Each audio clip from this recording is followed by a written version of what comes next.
Then as we studying, as we read our sermon text this morning, Matthew chapter 6, verses 25 to 34. Ang last na portion sa chapter 6, mga igsoon. Reading next Thursday, nanatas sa chapter 7. Matthew chapter 6, verse 25 to 34. This is God's word for us today. The Lord bless the preaching of His word, mga igsoon. Let us hear the reading of it. Therefore, I tell you, do not be anxious about your life, what you will eat or what you will drink, or about your body, what you will put on. Is not life more than food, and the body more than clothing? Look at the birds of the air. They neither sow nor reap nor gather into barns, and yet your heavenly Father feeds them. Are you not of more value than they? And which of you, by being anxious, can add a single hour to his span of life? And why are you anxious about clothing? Consider the lilies of the field, how they grow. They neither toil nor spin. Yet I tell you, even Solomon in all his glory was not arrayed like one of these. But if God so clothes as the grass of the field, which today is alive and tomorrow is thrown into the oven, will he not much more clothe you, O you of little faith? Therefore do not be anxious, saying, what shall we eat, or what shall we drink, or what shall we wear? For the Gentiles seek after these things, and your heavenly Father knows that you need them all. But seek first the kingdom of God and his righteousness, and all these things will be added to you. Therefore, do not be anxious about tomorrow, for tomorrow will be anxious for itself. Sufficient for the day is its own trouble. As for the reading of the Word of God, may He add His blessing to His Word. Let us pray, mga isang gracious Father. Thankful kami, Ginoo, kanunay nga dili lang mabasa at mawali matudlo ang imong mga pulong nga kanamo. At nagpasalamat kami, Ginoo, sa kaygayonan ng imong gatag kanamo matag karon unya, especially when we come together as the people in Lord's Day sa mga pag-worship kanimo. You have given us this wonderful privilege and blessing to sit at the feet of Christ, Lord, to hear the preaching of His Word. And we pray, God, that your Spirit, O Lord, our teacher and our guide into all truth, will give us understanding. We pray that your Spirit will cause us to understand, cause us to hunger and thirst for your word and to be attentive to it, Lord, and to listen to it carefully. Give us ears to hear, O God, and eyes to see, our Lord, in His word. We pray that your word will never return to you void and empty, but it pag-apon to sa imong pulong sa katuyuan ngayon mo kinigipadala ka namo para mabuntag, Ginoo. Work in us that which is pleasing in your sight to thy word, and help us also to respond to it, Lord, to work out our salvation with fear and trembling as we obey thy word and apply it, Lord, sa among kinabuhi as we continue to persevere, live our lives in this fallen world, that you may be pleased and that you may be glorified even as we remain in this world as thy people, and that aron sad kami, Ginoo, mahimusad nga magbaton og kaayuhan, blessing sa among life as we continue to obey thy word, O God, that we may indeed enjoy you even in this world and enjoy you after this world, Ginoo. So we pray that you bless us, bless the preaching of thy word for the glory for our good. In Christ's name we pray. Amen. So makapalingkod ka mga ison. Yes, ang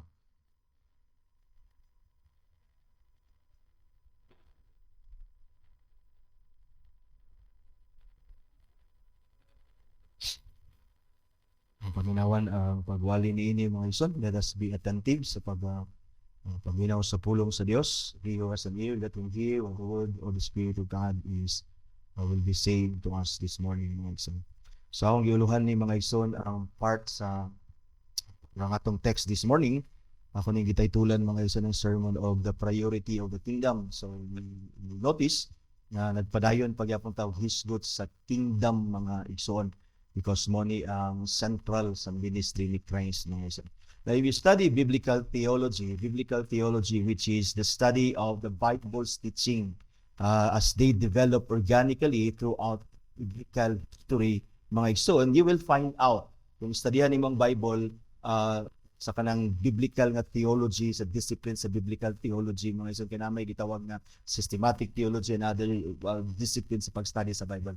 But ang biblical theology, which is a study sa Bible's teaching as they develop from Genesis to Revelation, mga igsoon, makita nimo mga igsoon, you find out that there is one cohesive or united story about God's action in creation, sa fall, redemption, and the new creation sa glorification. You will find out sa kaning gitawag na one united story sa redemptive history. Makita nimo ang one united story ang mga igsoon. And that one united story sa Bible, if you study it biblically, mga igsoon, you will notice that the kingdom of God is central. The kingdom of God is that one whole story sa Scripture. That is, the dominion sa Ginoo, ang rule sa Ginoo throughout creation, mga igsoon. And so, even the fall of man into sin did not change this story. Wala gid mausab kani nga story or kani nga gitawag nga purpose sa Ginoo of creation. Even the fall of sin sa tao, wala ni ma-change kaning one story of the Bible. In fact, it confirms that indeed the whole story of the Bible is about the kingdom of God, because diha sa fall, mga igsoon, makita nato nga si Christ ni ani sa kalibutan to redeem us from our sin, which is necessitated sa fall. Ang pag-ani ni Christ, mga igsoon, nahimong necessary tungod sa fall, mga igsoon, and Christ has to come to redeem us from our sin, because again, ang kingdom sa Ginoo is central sa iyang whole creation. You see, because ang atong sin, we rebelled against God, nihawa ta, nagrebelde kita, wala ta ni pailalom sa rule sa Ginoo sa ato as our God, our King, nagbuot ta sa atong kaugalingon, mga igsoon. So God, by His decree, by His providence, and by His sovereignty, He sent the Lord Jesus Christ to redeem us sa sin, that we may be placed again under the kingdom and the rule of God, because mauni ang katuyuan sa Ginoo. So makita nimo that even sa fall, wala ma-change na nga plano. In fact, na-confirm na nga plano by Christ redeeming us from our sin. So kaya nimo makita nga mga igsoon nga central gyud ang kingdom sa Ginoo sa atong existence. You see, thus if you remember, si Christ, He even inaugurated His ministry by proclaiming the kingdom of God is at hand sa Matthew chapter 4 verse 17 sa atong study. And in same chapter sa chapter 4, mga igsoon, sa verse 23, mga igsoon, niingon si Matthew sa tuwa nga Jesus went throughout Galilee, teaching in their synagogues, proclaim good news of the kingdom. Central sa ministry ni Christ ang kingdom sa Ginoo, tungod kay again mauni ang purpose sa Ginoo sa creation. That all creation, heaven and earth, should be under the rule of God, under the kingdom of God, mga igsoon. And as we know, mga igsoon, what follows atong study sa chapter 5, mga igsoon, that Jesus began to teach His disciples, and even us today, His people, unsay atong disposition towards God and towards other people as citizens of the kingdom, diya sa Beatitudes. So makita nimo, it's all about the kingdom, mga igsoon. And He went on to teach us the righteousness of the kingdom, and in chapter 6, He warns us to practice this righteousness na dili lang pakitang tao. You see, makita nimo, is all about the kingdom of God. And in chapter 6 verse 10, si Jesus even nagtudlo sa ato na para sa atong iampo yun sa Dios, that the kingdom of God may come. And then central again, makita nimo, central gid na sa ministry ni Jesus ang kingdom sa Ginoo, because again, this is God's purpose sa whole creation, that even after the resurrection of the Lord Jesus Christ, 40 days before He ascended, mga igsoon, Luke tells us in Luke or Mark or Acts chapter 1 verse 3, mga igsoon, muna gingon ni Luke, He presented Himself alive to them after His resurrection, with many proofs appearing to them the 40 days. Ningon din siya, and speaking about the kingdom of God. You see, si Jesus, even at the very end sa iyang earthly iyang ministry dinhi, after His resurrection, the very last moments nga nagbaton si Jesus sa iyang mga disciples, before He was taken into heaven, He spoke about the kingdom of God. So makita nimo, beginning sa iyang ministry, and at the very end sa iyang ministry, the very few hours that was left nga na siya kauban sa iyang mga disciples before He was taken to heaven, He spoke about the kingdom of God. Diha na to makita, mga igsoon, nga ang gingharian sa Dios importante kayo, central kayo ni prime ni sa atong existence. Because God's purpose of creation, heaven and earth, is ma-under sa iyong kingdom.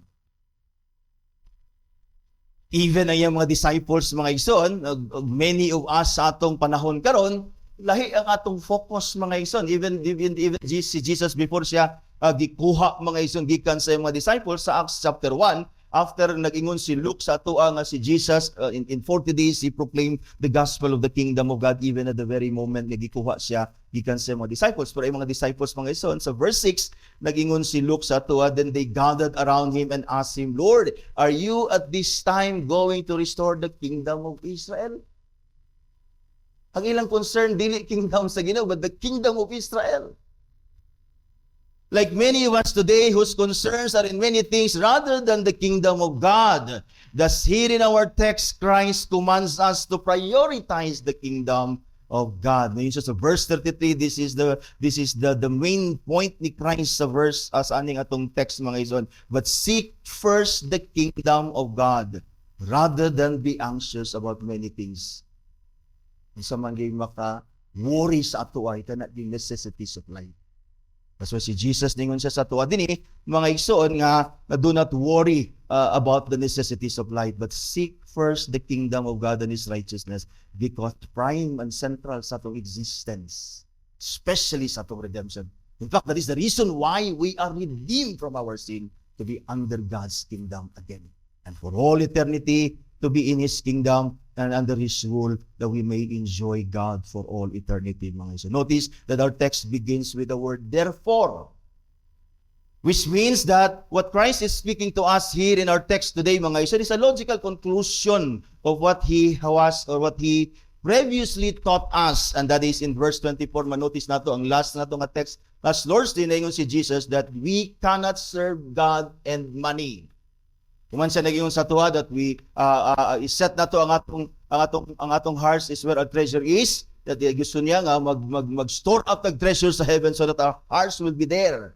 And then gusto ni Jesus that ang atong eyes, di ba, will focus again on the things that are not seen, so that ma-determine nato ang atong hearts that are actually naa sa Dios as our master. Because as God as our master, we cannot serve Him, mga igsoon, dili sa paghigugma siya sa tibok atong being. We are to serve God with all our being, to love Him with all our being, so that we would be devoted to Him, mga igsoon. God is our master. He is our master who is good, mga igsoon, that will provide for us. And therefore, ningon din si Jesus din mga igsoon sa verse 25, beginning sa atong text this morning. Therefore, I tell you, do not be anxious about your life. That therefore there, because na si Jesus, He concludes there, na He commands us not to be anxious about our life because God is our master. He is our master, mga igsoon, nga atong gihigugmag, atong giserve, and as a good master, He will provide for us. In fact, later on din sa atong text, mga igsoon, gi-change ni Jesus ang iyahang pag-refer sa Dios, mga igsoon, as our master. Dinigi-refer na niya ang Dios as our heavenly Father. Because gusto ni Jesus, mga igsoon, na dili ta ma-anxious about anything ani nga life, the necessities of life, that we may be able to focus our attention ang atong kaugalingon sa pag-seek sa kingdom sa His righteousness, because this is prime and central against atong existence. And so dingon sa dinhi, katulo si Jesus, katulo nato makita ang therefore diha sa atong text, verse 25. Therefore I tell you, do not be anxious about your life, what you will eat or what you will drink, nor about your body. And then verse 31, pareho ra gyapon, ningon siya, therefore do not be anxious, saying, what shall we eat, what shall we drink, and what shall we wear? And then verse 34 dayon ng last na text na passage, verse atong passage, therefore do not be anxious about tomorrow, for tomorrow will be anxious about itself. Sufficient for the day is its own trouble. Notice, mga ison, that each command not to be anxious begins with the word therefore, because each command not to be anxious, each command not to be anxious about life is Christ's logical conclusion of His argument that God is our master who cares for us and who will provide for us. Not only as our master, but as our God. So si Christ, He argue, mga ison, dili ta dapat ma-worry about anything in this life, especially the necessities of life, what we eat, what we drink, what we wear. Because God is not only your master, He is your heavenly Father who will provide for your needs, mga igsoon. And therefore, we are not to be anxious about life, but instead we are to seek the kingdom of God and His righteousness, because this is what is most important sa atong existence sa akong nagitaingon. That is the kingdom of God is the purpose of creation, redemption, and our glorification, mga igsoon. Christ is like saying to us, din mga igsoon, what He said to Mary or to Martha, mga igsoon, in Luke chapter 10, verse 41 to 42. The Lord said to Martha, Martha, Martha, you are anxious and troubled about many things. The word anxious na gigamit ni Jesus din is the same word na gigamit niya din sa atong text. Do not be anxious. Many times na gibalik-balik ni Jesus ang word. Do not be anxious. Or 3 times, and then the word anxious is repeated many times sa atong text, mga igsoon. So He's like saying to us, like what He said to Martha, Martha, Martha, you are anxious and troubled about many things. But one thing is necessary, ningon si Jesus. Mary has chosen the good portion which will not be taken away from her. What is the good portion nga nakuha ni Mary that which will never be taken away from her? The Word of God. The Word of God that reveals to us the kingdom of God, the proclamation of Christ of the kingdom of God, wherein we who believe in Christ are in the kingdom of God, and that we must live our lives seeking, prioritizing the kingdom of God, mga igsoon. So Christ here sa atong text is just like saying to us, because many of us are anxious about many things in this life. Wherein ingon si Jesus, na usara mo ta kabutang ang imong kabalakan. And I hope all of us this morning, maridirekta mga iso, what is necessary, what is important na itong i-pursue, i-prioritize, and that is the kingdom of God and His righteousness. Central and prime to our existence is the kingdom of God and His righteousness. That is why God, again, redeemed us from our sin and unrighteousness in Christ, because the reason why He created us is for us to live and exist in His kingdom, in His dominion, in righteousness, in peace and joy in the Holy Ghost. That's the purpose of our creation. After the fall, wala ma-change ang purpose. In fact, na-confirm ang purpose in Christ coming and redeeming His people. Because in Christ, ibutang tabalik sa Dios diha sa iyang ginharian, mga igsoon. Thus, as is God's people today, we are to seek His kingdom first and His righteousness. Thus here in our text, brothers and sisters, Christ Jesus our Lord wants us to put our trust in God, our Heavenly Father, for everything we need in this life. He does not want us to worry about the necessities of life. Why? Because our Heavenly Father cares for us. Again, Jesus twice refers to God here as our Heavenly Father, because si Christ na say point that we may trust God not only as our Master, but as our Heavenly Father. At diyan na ito makita nga, kung di mo na ito makita ang kaayo sa Dios of being a master, because sometimes tempted to think that as a master, din sa earthly nga master, atong masusama ang Dios sa mga earthly nga master, ng mga pikiran, ng mga maldito kaysa katanan. But we know that God is different. Dili siya susama sa kalibutan, but si Jesus kasabot siya sa atong panguna-huna, na sometimes tempted to think that God is forcing us to obey Him.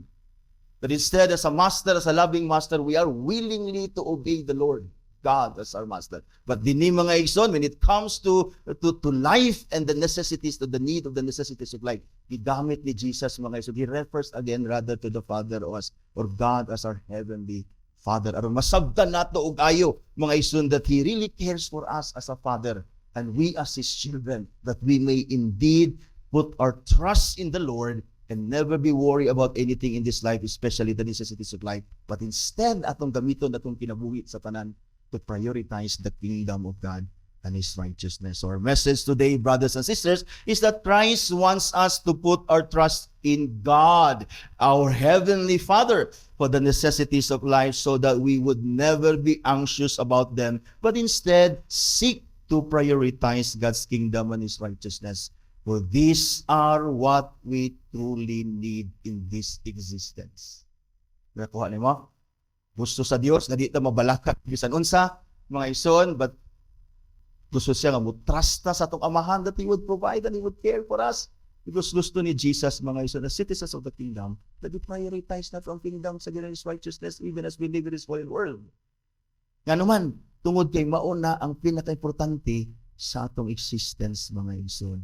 Here in our text, I want us to consider the reasons why Christ commands us to never be anxious about the basic needs in life, but instead, again, to seek the kingdom of God first and His righteousness, mga ison. Now, to Christ, mga ison, manotice na ito din sa itong text, to Christ, to be anxious about the basic needs of life is unnecessary and senseless. That is what Christ is saying din. That's unnecessary. That is senseless. O hinungdan ng mahimo kang ma-worry about your necessities in life. So din si Christ, mga ison, to Christ, to be anxious about the basic necessities of life, mga ison, is unnecessary and senseless because first reason, mga ison, is there is more to life than food and clothing. O ba niyo ma-realize there is more to life than food and clothing?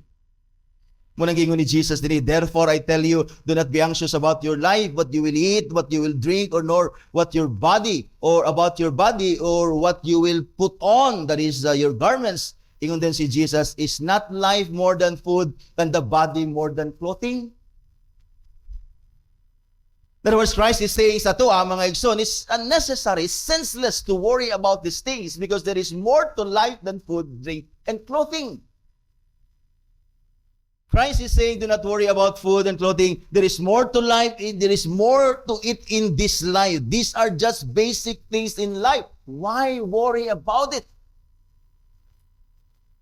In fact, we should realize and recognize nga senseless ang atong pag-worry. Nahaba nato dinhi way gikaon, nahaba nato dinhi nga walay giinom, nahaba nato dinhi nga namatay sa kagutom, nahaba nato dinhi hubo. Wala man. So dili ba sakto ang argument ni Jesus or reason ni Jesus why we should not worry? Because in the very first place, there is more to life than food and clothing. There are more important things to seek after in this life than these basic things. Although these things are basic and necessary sa atong existence and life in this world, mga ison, no doubt we need these things. But there is more to these things, mga ison. Basic ra kayo ni.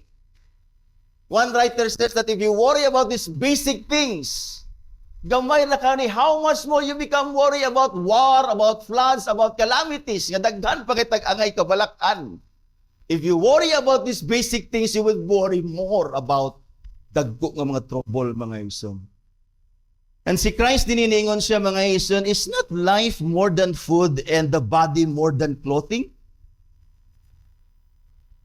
Kung sa kay pasabot ni Jesus, that is, what do you think Christ is referring to more important things than food and clothing in this existence?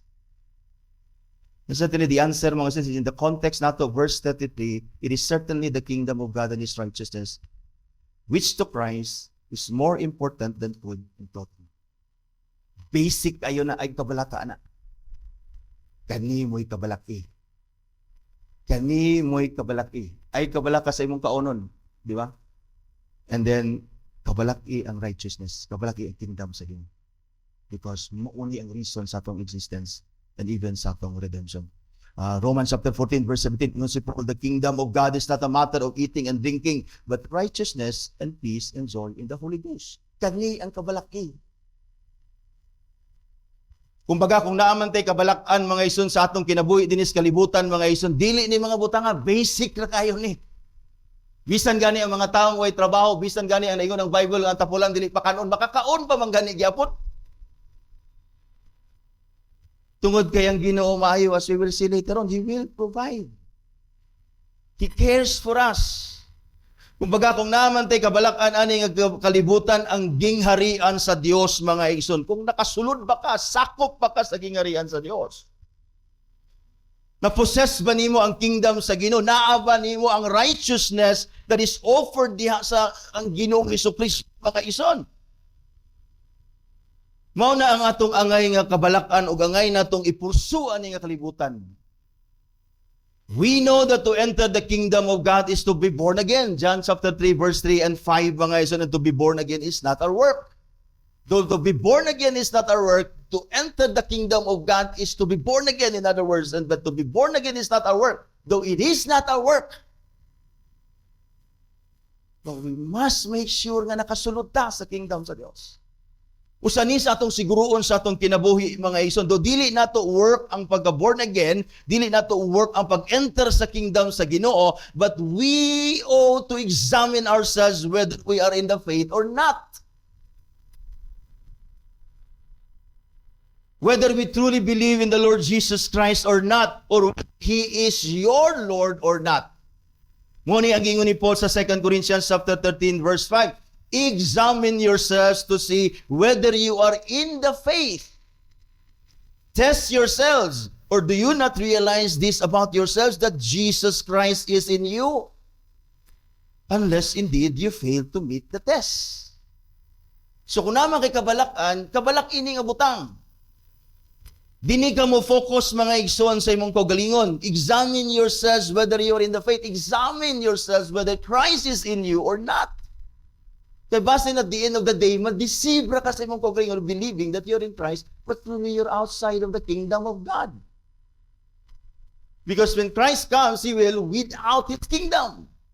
Kwao ni Jesus ang tares. Kwao ni Jesus ang bad fish. Kwao ni Jesus mga igsoon ang walay labot sa iyang kingdom. And so this morning, the Lord Jesus Christ, again mga igsoon, is gaingon siya sa ato, there is more to life than food and clothing. Ayaw nagkabalaki, basic na kayo na. Ng mga butang, ang imong kabalakan, na ba kay pagtuo? Because apart from faith in Christ, you're outside the kingdom of God. This is what Christ is saying to us. Are you in the kingdom of God? Do you have God's righteousness that is offered in Christ? Because whether we are well-fed and well-clothed or not, we all die. Matod pa nila, busog magutom, pareho rata sa painan, mga matay na gintas kalibutan. We are running after these things sa kalibutan. At the end sa itong life sa kalibutan, we will never need these things. After we die, we don't need clothes. After we die, we don't need food. But after we die, we need God's kingdom and His righteousness for all eternity. That's why, rather, the only way for us to enter God's kingdom, the only time for us to enter God's kingdom is now. Because after we die, we face judgment. Whether we are in His kingdom or outside His kingdom. You see, kung natay ang ay kabalakan, kini ang gingkarian sa Diyos o kanyang pagkamatarong. Naaba ka sa iyang kingdom. Naaba kay pagkamatarong, that is the righteousness of Christ. That we ought to examine ourselves whether we are in the faith. Ayok makita niyo mga ison. I'm trying to explain what Christ is saying, which is really not necessary for me. But Christ is saying to us, there is more to life than food and clothing. What is that more to life than food and clothing? The kingdom of God and His righteousness. So, dili niya gusto mag-worry ta because, anang magbutangan because, na-importante nga itong kabalakan ang gingharian sa Diyos. Second, mga ison, to Christ, to be anxious about life is unnecessary and senseless because our Heavenly Father cares for us. So first, mga ison, there is more to life than food and clothing. Ay, kabalaka na. Ang second na reason ni Christ that we should not be anxious about life because unnecessary na and senseless na ng mga butang mga ison. The second reason na gihatag ni Jesus is because our Heavenly Father cares for us.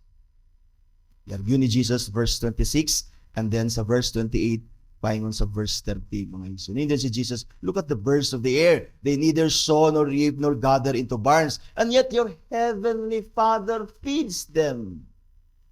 Are you not of more value than they? Christ, mga ison, here argues from the lesser to the greater. That if God cares for the lesser creatures, the birds of the air, as God, their creator, nga ga-feed ang Ginoo as their creator, aning lesser creatures, mga igsoon, Christ is saying, how much more? How much more God, mga igsoon, will feed you, mga igsoon, because you're more valuable than they. We are greater than the birds of the air. We are created in the image and likeness of God. And not only that God is our Creator, Christ is saying us to here, gina-emphasize din ni Jesus din sa to. God our Creator. He's not only our Creator. He cares for His lesser creatures. But God here is also our Heavenly Father. But if God as a Creator feeds the birds that are lesser, mga Aison, how much more He will feed us as His children. If He cares for the birds, how much more He does us, His children, created in His image and likeness. In fact, whose image and likeness is restored in Christ Jesus, who is in us to His Spirit. Of course, Jesus is not saying here that we just sit and do nothing. Magtanga lang ta. Christ is not promoting here and teaching here idleness. Wala gatudlo din si Jesus of idleness, but He's teaching not to be anxious. Wala siya mag-ingon din nga pagtanga lang, paghulat lang diya, kay ang Ginoo magbutang rag pagkaon sa imong lamisa, miracle, dili na mo'y pasabot ni Christ. Because si Jesus din, hinaingon siya, look at the birds of the air. They neither sow nor reap nor gather in barns. The Heavenly Father feeds them. Do ang mga langgam, di na sila gatanom, gapugas, o gagather, yet they work. They work. Tibok adlaw, galupad-lupad ng langgam, kapangita na silang gakaunon. Because Christ is not teaching here for us to be idle, because the way God provides for our needs, the way He cares for us, sama sa mga langgam, God has given them the ability and the instinct, nature to find food. Di sila gatanong, pero gapangita na sila gakaunon. Galupad-lupad na sila ability nga makita nila ang pagkaon, mga Igsoon, daw ilang gakaunon.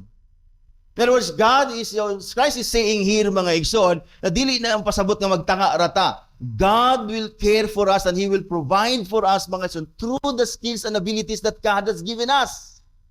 In other words, to our works. Because the Bible is against laziness. The Bible is against people who are idle. Nawalay gabuhaton, mga Igsoon. In fact, si Paul nag-encourage sa ato at to work sa atong hands that can provide us atong needs and the needs of our family.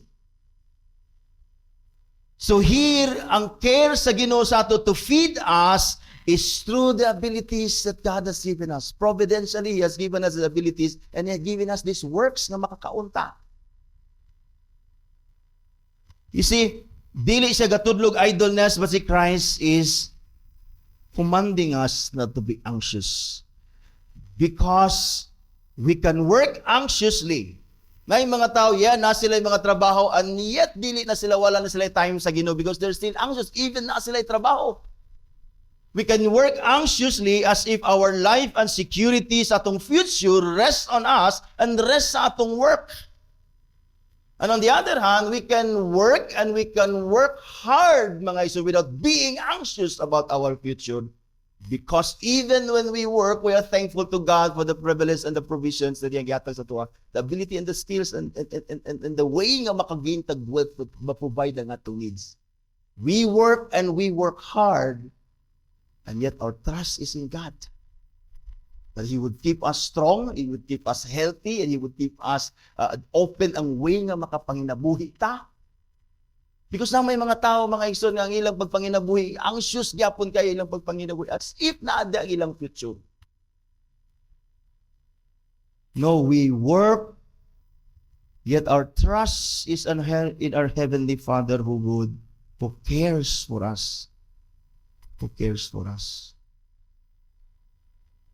And notice dayon din mga Igsoon, sa verse 27, ingon si Jesus, He asked another rhetorical question din that shows again the senselessness of worry. Ingon siya din, and which of you by being anxious can add a single hour to his span of life? Christ is saying that worry is senseless because it accomplishes nothing. It accomplishes nothing. In fact, anxiety makes us lose hours of our lives instead of adding length to it. Hendrickson writes, tingon siya, a man may worry himself to death, but he cannot worry himself into a longer span of life. In fact, mas dali, mamubo imong kinabuhi sa sige nimo worry, mas spend nimo ang imong hours instead, mga son of seeking the kingdom of God and His righteousness, sa worry. In other words, when you worry, Christ is saying, worry cannot accomplish anything. In fact, it shortens your life. It wastes your time. Because walay tao nga nag-worry mga igsuon nga nitaas iyang kinabuhi, namubo na nun iyang kinabuhi, nahurot na nun iyang oras sa walay hinungdan of senseless nga butang mga igsuon, because we don't need to worry. Our Father cares for us. This is what Jesus Christ is saying to us today. In other words, ang panahon nga atong igahin sa atong mga kabalaka, mga igsoon, may pay ato ng igahin sa atong mga pagampo. Instead, we spend time nga magsigig kabalaka, mga igsoon, let's spend it sa atong mga pagampo because God cares for our needs. Muning encouragement ni Paul sa ito, Philippians chapter 4, verse 6, do not be anxious. The same word na gigamit ni Jesus, gigamit ni Paul. Do not be anxious about anything, but in everything, by prayer and supplication, with thanksgiving, let your requests be made known to God, your heavenly Father. Does it make sense? Hurot atong oras, hurot atong panahon. Sa pagkabalaka, unsay kaunon, unsay sulubon, unsay ibayad, unsa pay atong mabuhi pa bata in the future. You will see later on at the end sa atong text ni si Jesus, ay kabalaking ugma, wala siguro pag ani nga di na ka mabuto niya. You see? And then first, nag-mention sa kaon, muna sick needs, and then si Jesus nag-address po sa dinis sa atong mga bisti. Ningon din siya sa verse 28 and 30 siya. Here, si Christ, he proceeds to speak of worry about our clothing in siya. Verse 28 dayon. After he says, dili ka kadugang og oras sa imong kinabuhi by worrying. You will accomplish nothing. He said, why are you anxious about clothing? Again, Jesus adduced from the lesser to the greater. Consider the lilies of the field, how they grow. They neither toil nor spin. Yet, I tell you, even Solomon in all his splendor, ningon sa dini, even Solomon, in all his glory and splendor, was not arrayed like one of these. But, ningon din siya, but if God so clothes the grass of the field, which today is alive and tomorrow is thrown into the fire and oven, ningon din si Jesus, will He not much more clothe you? O you of little faith. God cares for the lesser creation, the flowers of the field, the lilies of the field. Though they are short-lived, mubukra na kayo ilang kinabuhi mga ison, and most likely they would end up to be burned. Laya na sila, igada na sunugod. How much more we, whom the Lord in His death saved us from the fires of hell, will our Heavenly Father clothe us. Ingon din si Jesus, notice ko na yung simple statement ni Jesus, O you of little faith. In other words, it's all a matter of faith. It's all about faith. You see, to worry and to trust God, or rather to trust the Lord, our Father, Heavenly Father, for our provision, is a matter of faith. Do you truly believe that God is your Father? Do you truly believe that by faith in Christ, you are His child? You are His son and His daughter? Do you really believe that God, as your Heavenly Father, cares for you? It is a matter of faith. That's why examine whether you are in the faith or not, because all these things, to trust the Lord that He will provide for us, is a matter of faith, mga igsoon. Now, we know, mga igsoon, that though this is a matter of faith, granting we have little or no faith, truth is, God is not dependent even sa atong faith. Because ang Ginoo, by His goodness, is never dependent on our believing Him or not. He gives rain to the just, the unjust, the righteous, and the unrighteous. The Bible is, nagyon si James 1:17, every good and perfect gift comes from above, comes from the Father of lights. Good and perfect can either physical or spiritual na ito, mga pagpanginahanglan. And James is writing to believers. If God cares for the unbelievers physically, how much more He will for us. In fact, ang Ginoo nag-care sa to, dili lang physical. He cares for our spiritual needs in Christ Jesus our Lord. That's why si James nagsulat sa dinhi, every good gift nga imong na-enjoy, every physical nga mga gamit, butang nga imong na-enjoy sa imong pagpanginahanglan sa kalibutan, your food, your drink, and your clothing, that comes from the Father who cares. Much more every perfect gift, that is your righteousness, your salvation, the forgiveness of your sin. It all comes from the Father. God cares for our physical needs as well as our spiritual needs. We see this in Christ. Well, si Christ na din the gospel writers mga igsoon, ilan ning giobserbahan o ilan ning gisulat mga igsoon, that when Christ saw mga igsoon, the people who were following Him, maggutom kayo, ilang nabantayan ang compassion ni Christ. That's why nagsulat sila, when Christ saw that the people who were following Him were hungry, ilang yung deklaro that Christ had compassion on them. He feed them. And then ilan na notice that when Christ saw the people like sheep without a shepherd scattered mga iso, na notice niya po nila ang compassion ni Christ.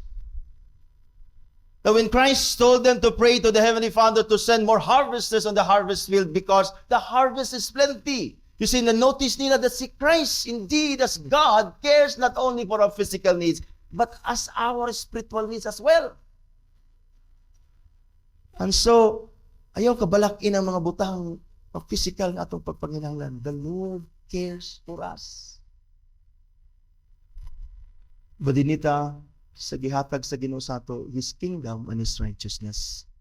Mao ni atong i-prioritize sa atong kinabuhi, mga igsoon. Thus, Jesus again concludes His argument by commanding us in verse 31 not to be anxious. You see, after arguing from lesser to the greater, He cares for the birds, He cares for these lilies, flowers, how much more He does those people. Verse 31, ingon din siya, therefore, in other words, therefore, if God cares for the birds, therefore, if God clothes the flowers of the field that is here today and gone tomorrow, ingon din siya, how much more He cares for you. Ingon din siya, therefore, do not be anxious, saying, what shall we eat? What shall we drink? What shall we wear? Because, ayaw kabalaka, because your Heavenly Father cares for you.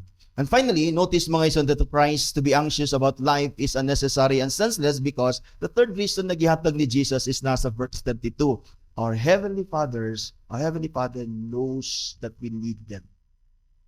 So Christ is saying din ang atong Heavenly Father, dili lang siya mga ison, cares for us. But He knows that we need Him, and therefore He will provide it for us. You see, kaya may mga tao, mga igsoon, yeah, they care for us, but they know that we need those things, but they will never help us. Ngayon siya sa verse 32, for the Gentiles seek after these things, and your Heavenly Father knows that you need them all. You see, dili lang ang Ginoo ga-care sa ato, He knows that we need these things, mga ison. The Gentiles, the unbelievers, of course, the pagans who do not have God as their Heavenly Father, siyempre, mag-run after sila ni nga mabutang. Mabalaka sila kung sa ilang kaunon ugma, mga ison, because they don't have their Heavenly Father just like us. Wala lang nag-care sa ato, but He knows that we need all these things, mga ison.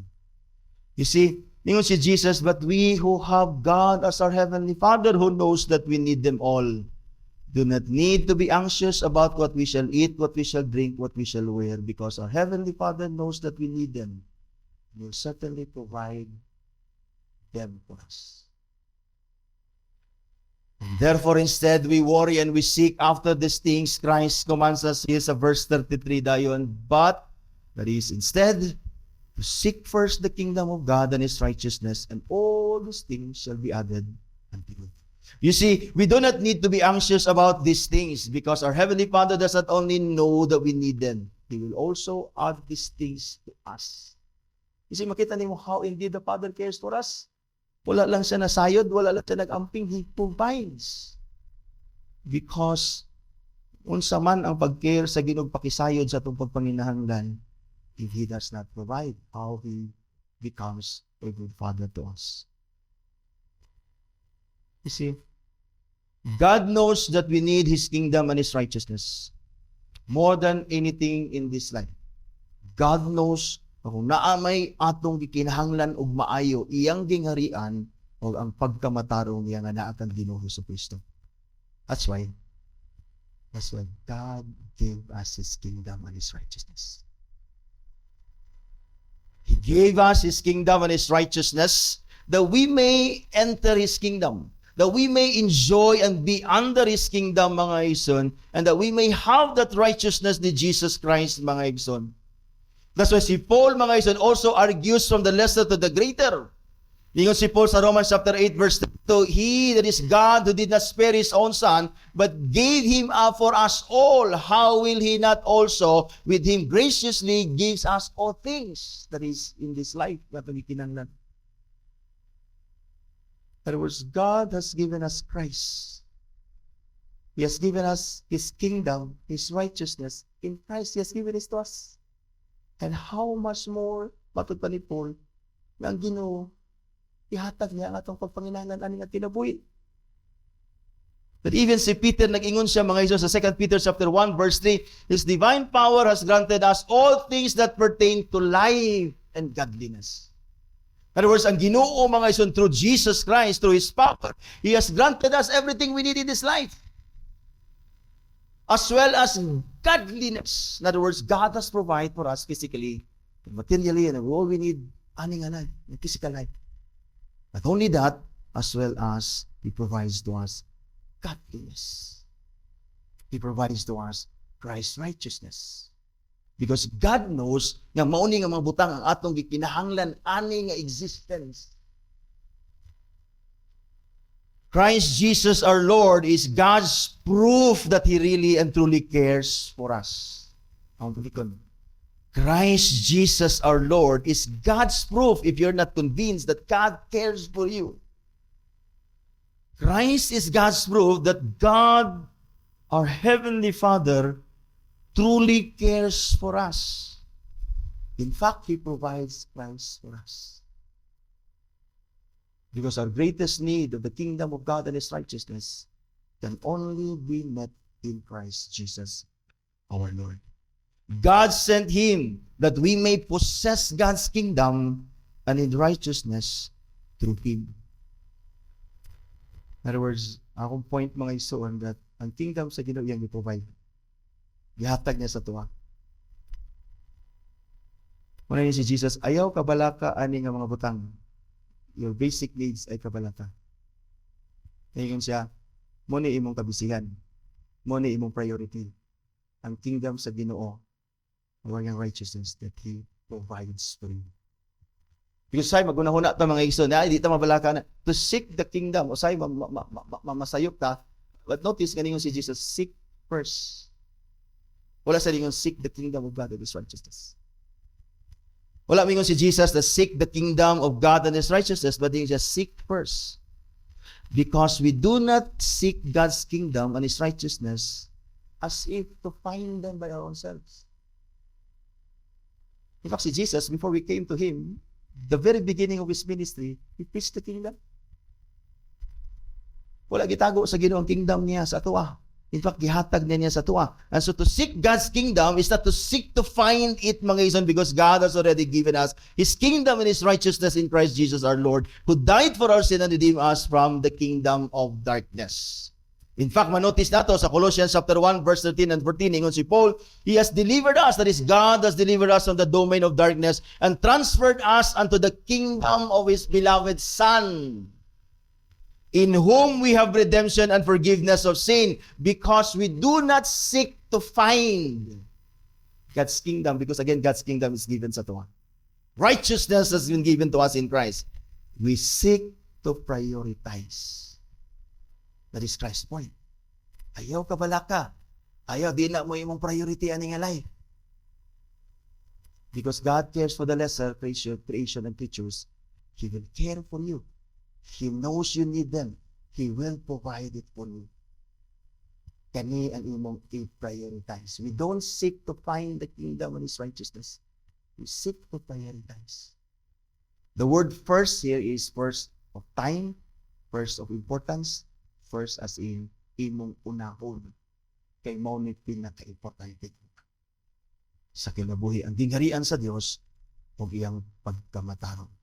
We do not seek to find it, but we seek to prioritize it. That is why Jesus does not want us to worry about our basic needs of life, which makes us most anxious in life, but to trust our Heavenly Father who cares and knows that we need them, and to add all these things to us so that atong magamit ug atong ma-prioritize ang gingharian sa Dios ug ipagpatuloy. Someone writes, because what does it mean to seek the kingdom of God and His righteousness first? Kung siya'y pasabot nga atong seek ang kingdom sa Dios first.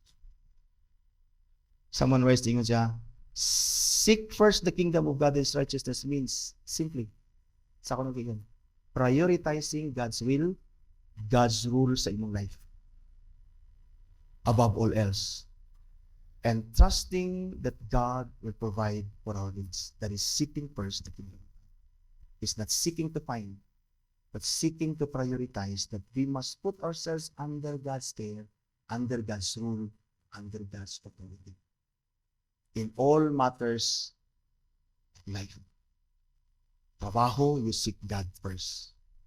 Eskwela, you seek God first. Every aspect sa inyong life. You prioritize. You obey God. You submit yourself to His will. That is how we seek God's kingdom and His righteousness first. One authorized din siya to prioritize God's kingdom and His righteousness means making a conscious decision to align ourselves with God's will, God's value, and God's purposes. That is how we seek God's or prioritize God's kingdom and His righteousness.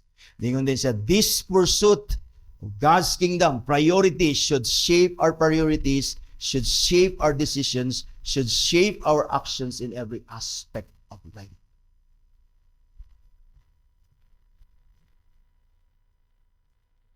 Mao ni ang atong priority sa atong existence. Ang gingharian sa Dios, God's rule sa atong life, and His righteousness. That's why kung matempt man ka sa trabaho, sa bisan asa mga igsoon, mamabutang nimo ang pag-obey sa Ginoo secondary sa imong decision. You're not prioritizing God's kingdom. See? The notice mga ison, the Lord concludes this portion of His sermon by saying sa verse 34, therefore, again, therefore.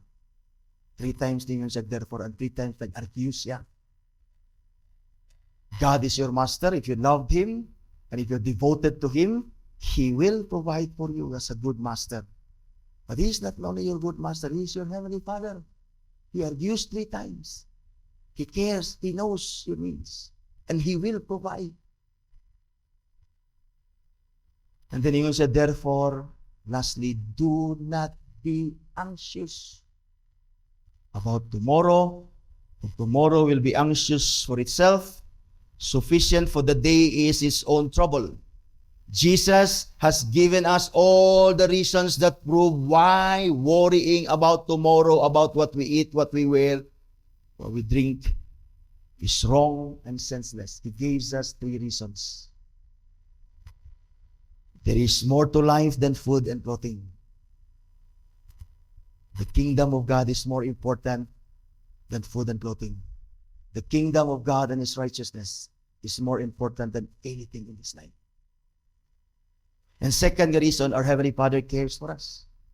And thirdly, our Heavenly Father knows that we need them because He cares and He knows. Si Jesus naghatag og guarantee. He will provide. In fact, lingon siya, He will add all these things. In other words, you don't need to labor. You don't need to labor for these things. He will just simply add it to it. Tanawon sa kayo ang Ginoo so that ma-prioritize na ito ang kingdom sa Diyos. Murag bitag mga pastor ba, illustration na ni murag mga pastor. Ang pastor sa whole nga church sa whole existence sa church mga isan, ang mga ministers, ang pastors are discouraged nga magtrabaho. Discouraged sila nga magtrabaho. Para makafocus sila sa study sa word, sa preaching and teaching of the word. Makapokus sila sa spiritual nga pagpanginahanglan. sa katawhan sa Ginoo. Kabalo pa ka nga ang mga pastor sa walay trabaho ang Ginoo provide to the church and through many other ways. In fact, many of my needs and many of the needs of my family, my children, ang ilang pag-eskwela, God has used many other ways to provide. Because sukad sa akong pagpangalagad sa Ginoo, kami ni Arvin, nagdako ko sa panimalay nga halos di mitataot. Ang among family walay Ginoo. Although ang mga parents gidala nila sa Ginoo, walay family worship, wala tanan. Ang akong life di na sulod sa akong panimalay is they should die good. One day why eat, one day one eat, one day one eat. Daghan kay ni. And yet sa akong pagpangalagad sa Ginoo, since ko na minyo nagtarong ko, pagka minyo na ako ni Arvin, nagtarong ko pangalagad sa Diyos. Sa tibok na mong adlaw sa mong kaminyoon, nagbaton big tulok, nangalagad mo sa Ginoo until now. And this is true. Dili ko kadumdum nga wala ko'y gitaon. Dili ko kadumdum nga wala ko'y gibistig. Dili ko kadumdum nga wala ga-provide ang Ginoo sa ko. Dili lang akong testimony ang magpamatuod nimo nga ako kang ma-convince that you are to trust your Heavenly Father to provide for you. Again, I'm not saying pagtanga. I'm saying trust God that He will provide for you. But I hope not my testimony, because my testimony is only because I obey the word. I trusted God. In fact, sa akong mga pagpanginahanglan karon, I'm tempted to work, mangitag online nga mga trabaho because na ako'y ability to gain panginabuhi ko to sa akong ability na nabalaan sa eskwelahan ako sa una sa computer. Malingon ko dili, I will seek your kingdom and your righteousness first. To care for your people. I know you will care. I know you will care for my household because dili ko kadumdum na wala ko'y gitaon. Wala gitaon akong paningin. Because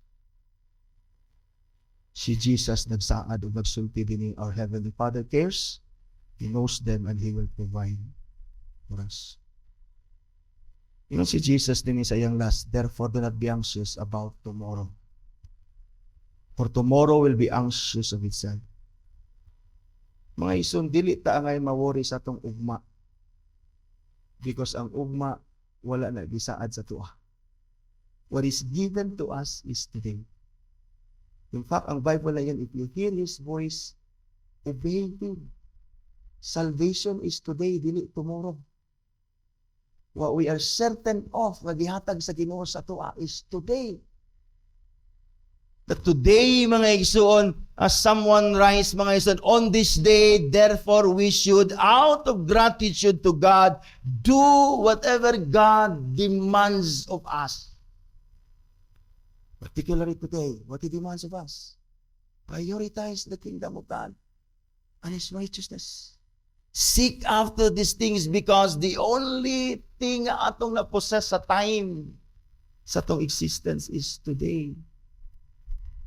Tomorrow here is personified. Let tomorrow as a person be personified ni Jesus be anxious for itself. In other words, you have no business to be anxious about tomorrow. Let tomorrow worry about itself. Because tingin si Jesus, sufficient today is trouble sa iyang own. And even sa sufficiency, sa itong trouble, mga ison, ang day is sufficient sa iyang trouble of its own.